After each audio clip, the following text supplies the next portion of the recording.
Hey guys, it's Dungeon Master Mark. Some of you guys who probably follow me on Facebook saw the other day I posted an idea for my Pathfinder Society character.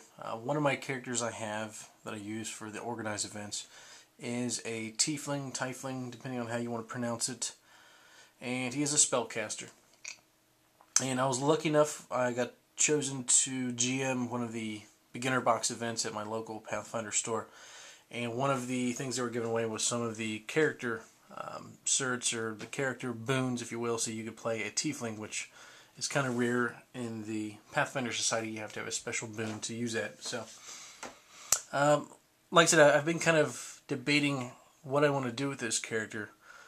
And for a while, I've been kind of putting off really using him that much because I wanted to wait till this Blood of Fiends, the new Pathfinder book, comes out, which actually is coming out, I believe it's actually coming out today, which I'm supposed to be getting my copy in the mail, I believe, Wednesday or so. So I'm kind of excited to see, because there's a lot of different fiendish bloods that you can use for the different types of tieflings. Like I said, you can have a demon-blooded, just a regular fiend blood, Rakasha.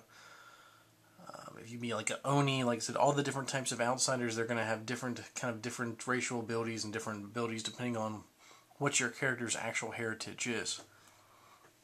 And the one thing I've been thinking about, and I'm not exactly sure why, it's crossed my mind several times, is, we have the Dragon Disciple, which is mostly for sorcerers. I mean, you don't have to be a sorcerer. You could technically be a wizard or something else, or you technically can be a bard or something else and take levels in the Dragon Disciple. But I wanted to make something where it was more along the lines of, instead of it being a dragon disciple, make it like a fiendish disciple, where, especially for my Tiefling character, I mean, wouldn't that just be really cool? I mean, just the thought keeps popping in my head, that maybe he's a sorcerer or perhaps a witch, where he has all the different types of spell casting abilities. And this is the mini I've been using for my Tiefling. And in the Pathfinder Society, he's Chilaxian. And I've been saying that he's a witch, even though he calls himself a cleric of Amadeus, which is obviously the fiendish lord. But he uses like infernal healing to try to heal people. And he's lawful, but he's not really good. I mean, he obeys the law because it's kind of in his nature to follow the law. But he kind of has this real clouded, kind of morality about him. And he's not really fiendish in nature. I mean, he's not evil per se. But he tries to obey the law, but he does try to use it to kind of the best of his ability. And then I have this Pit Fiend / kind of Baylor mini. This metal mini that actually the venture captain of Pathfinder Society in my area, Russell Accurate, painted for me, which is absolutely phenomenal. I'm not sure how much of the detail will come up on this video. But this thing is just utterly amazing. And I got to thinking, how can my sorcerer go from this to this? And really, in Pathfinder Society, I mean, the easiest way of saying is, you're using some kind of polymorph spell. Boom, you're that. And I got to thinking, the Dragon Disciple is just so close as for a prestige class. What if his blood wasn't a dragon? What if he had, a pit fiend as an ancestor? What if he's slowly turning into this? And then I got more thinking, not just the actual, role-playing of the dice, but the actual mentality behind it. If you could slowly make your character slowly turn into a fiend, slowly turning into a demon or a devil, what kind of, mental and physiological things would he go through? I mean, obviously, as a Tiefling, maybe he starts growing horns. Maybe his teeth start getting sharp. Maybe he has more of a draw to fire. Especially, for like a wizard or a witch, or even if you're playing like an oracle or something. The prestige class, I mean, really and truly, I wish they didn't make it so narrow-minded where it was you had to be turning into a dragon slowly. Which I kind of understand. Which I think what I'm going to do is I'm actually going to make my guy where his thought process is he's a Tiefling, even though technically it's going to be the prestige class Dragon Disciple. Quote, quote.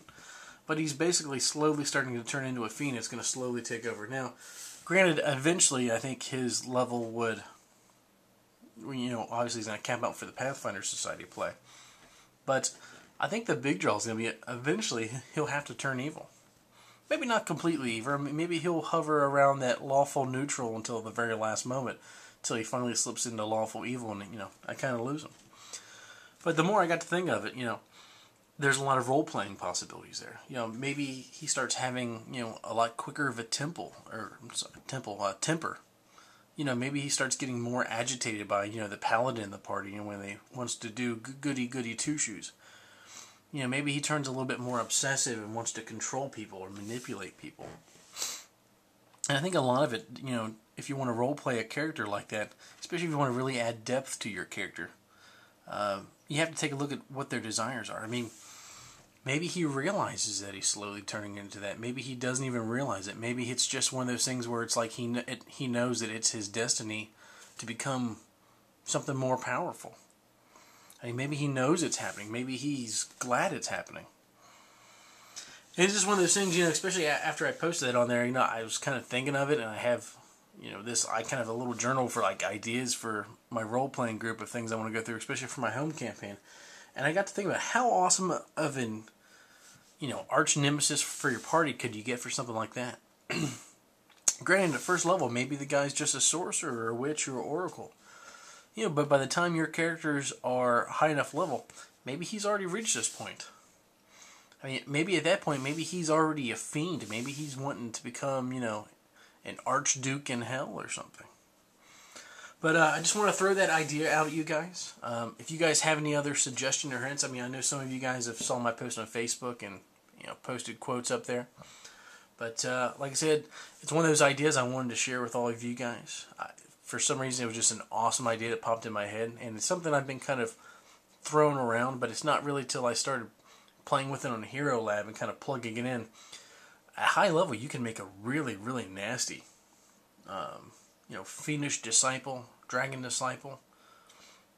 And it'd be really interesting is at a higher level if you eventually took the half fiend template on a tiefling, just make him go ahead and turn into some type of lesser devil or outsider. But anyway, that's my thought on that. I've got a lot of new stuff coming out here in the next couple weeks. My work's been super busy this past week, so like I said, stuff may be a little slow to come out for the next couple of days, but after that I will start putting out some more video for you guys. But thanks for watching. As always, if you guys have any questions, any feedback, or if there's something you guys want to see, drop me an email, hit me up on Facebook, or shoot me a PM in YouTube. Thanks for watching. Bye-bye.